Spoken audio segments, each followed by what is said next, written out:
Early Greek philosophers, Empedocles. History of Psychology, Professor Michael Botwin, Department of Psychology, California State University, Fresno. In this video lecture, you're going to see how the Greek Empedocles expanded on the earlier views of the physis from his predecessors and built them into a model of four elements that are still talked about in some ways today. I find Empedocles' work kind of interesting and a bit fun to talk about. He got some things right, he got some things incredibly wrong, but for about 400 BC, I think that's a pretty good batting record. So let's hang on and look at the work of Empedocles.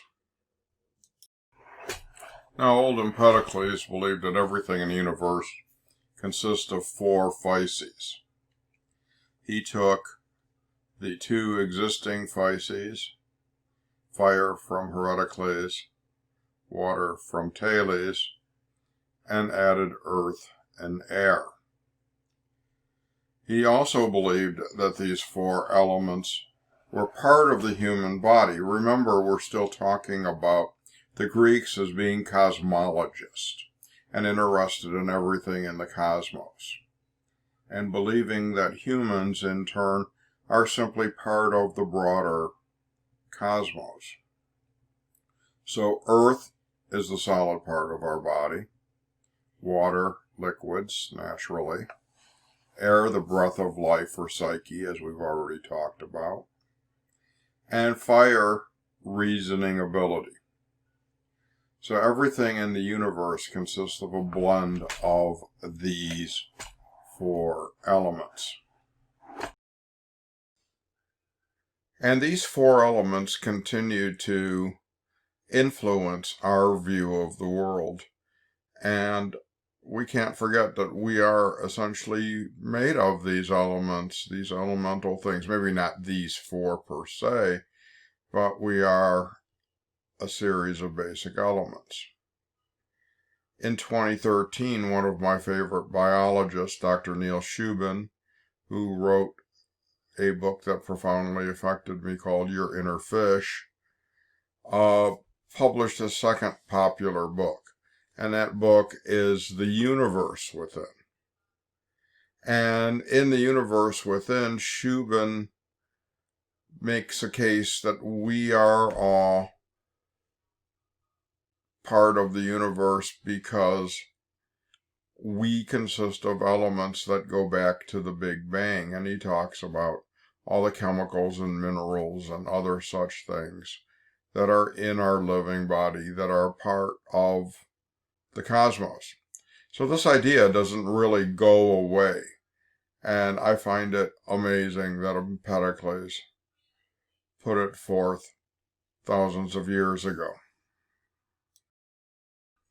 And just as Shubin talks about how we're part of the broader universe, and we have all these elements within us, as Empedocles believed, these notions have permeated into pop culture to this day. So here is an album cover. I know that dates things considerably in some ways. From the R&B band Earth, Wind, and Fire. They're just missing... What are they missing here? We have earth, we have air, fire. They're missing water for some reason. Don't know why. So they are using these old ideas. One of my favorite science fiction movies, also the first Blu-ray disc I ever bought, The Fifth Element, 1980s movie with Bruce Williams and Mila Jovanovic, where she plays essentially the fifth element that ties the four together. Not that theoretical, but it's a lot of fun. Here are the stones from the movie, which were the thing that everybody was questing after with their magic powers to save the Earth. When my kids were tweenies, probably about 10 or 12 years ago, they wanted element shirts. Well, I bet if you have an element shirt that your parents bought you or you bought with your own money, you never sat down or figured you had to hear a lecture about the four elements, as my kids had to. But we still see these things to this day. And the notion of the elements and being parts of the body, still pervasive. We talk about people who kind of don't move along as having feet of clay. We talk about someone who's too anxious as someone who can't hold his water. The Christian burial rites have a passage that says, ashes to ashes, dust to dust, you will return to the earth. All of this goes back to these old ideas about the physis. But Empedocles talked about other things and had some interesting ideas, some better or worse than this. He believed there were two causal powers in the universe. Love, which attracted and mixed the elements, and strife, which separates the elements into pieces. And these two causal powers, according to Empedocles, ruled the cosmos. He has a cosmic cycle. And first of all, he says that the cosmos is in a state of pure love. There is a perfect mixture, a perfect harmony of all the elements. Unfortunately, this doesn't last because eventually strife disrupts this perfection and the elements start to separate. And strife will completely separate the elements into separate entities. But don't get too depressed. Empedocles says eventually love becomes dominant. And Empedocles says we constantly move through these cycles of love and strife in the cosmos. And if you think about it, it kind of reflects our current views of the universe in several significant ways. For example, we talk about the Big Bang. The cosmic one, not the TV show.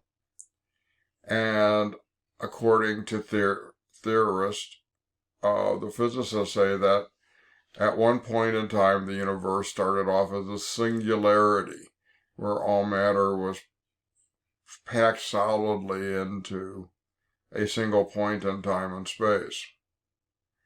Then, for whatever reason, I think they believe at this point it's immense pressure, there's an explosion, or the Big Bang. And the universe is separated and continues to move away as the elements move from the center of the Big Bang.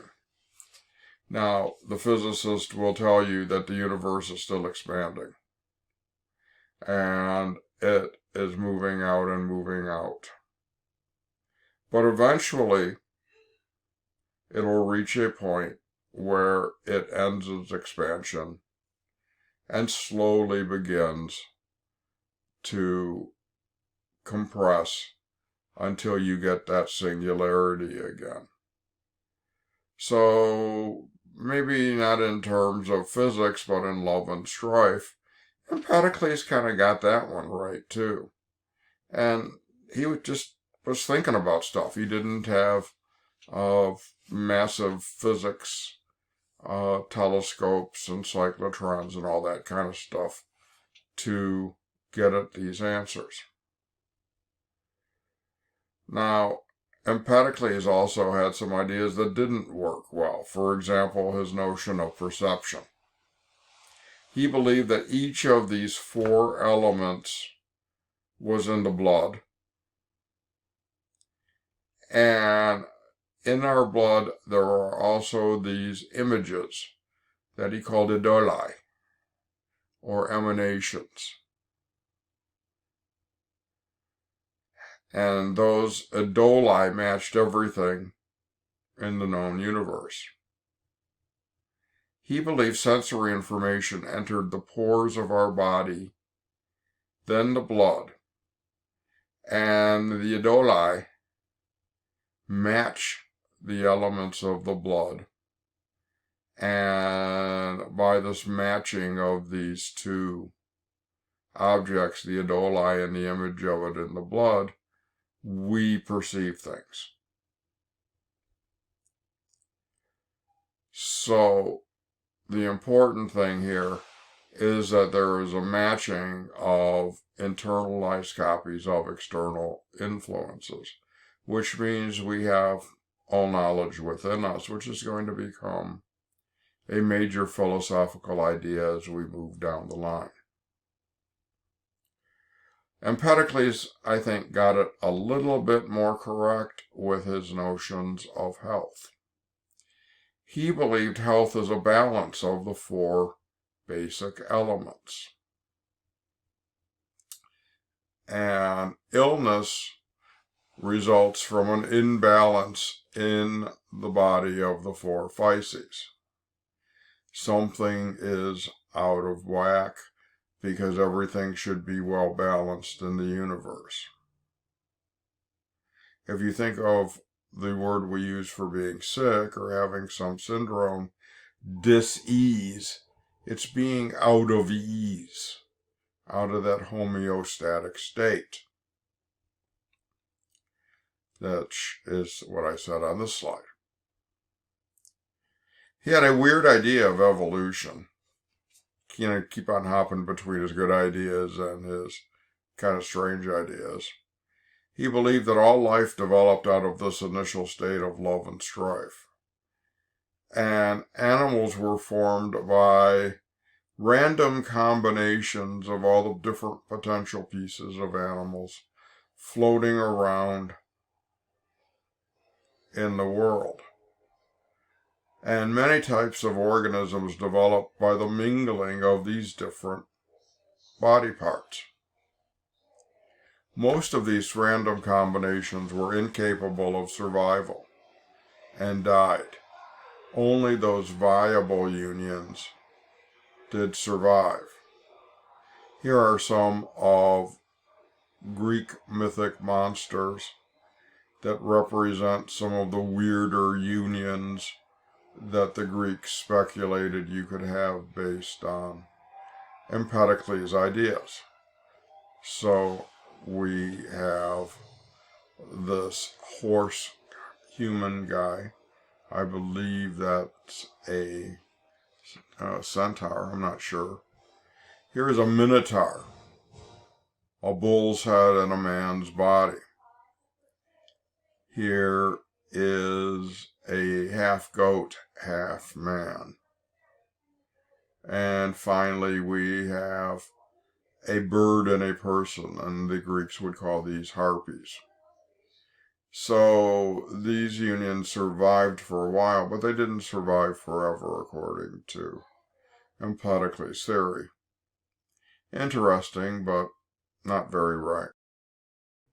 So as I mentioned in my introductory remarks, Empedocles got some stuff right, he got some stuff wrong.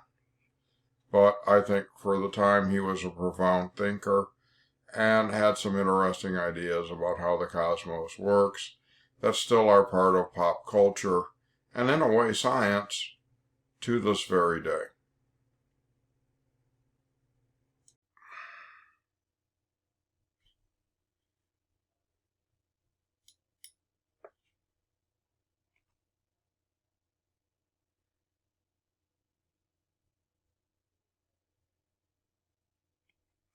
This has been a We Have Couches video production. Copyright 2020, Professor Michael Botwin, all rights reserved.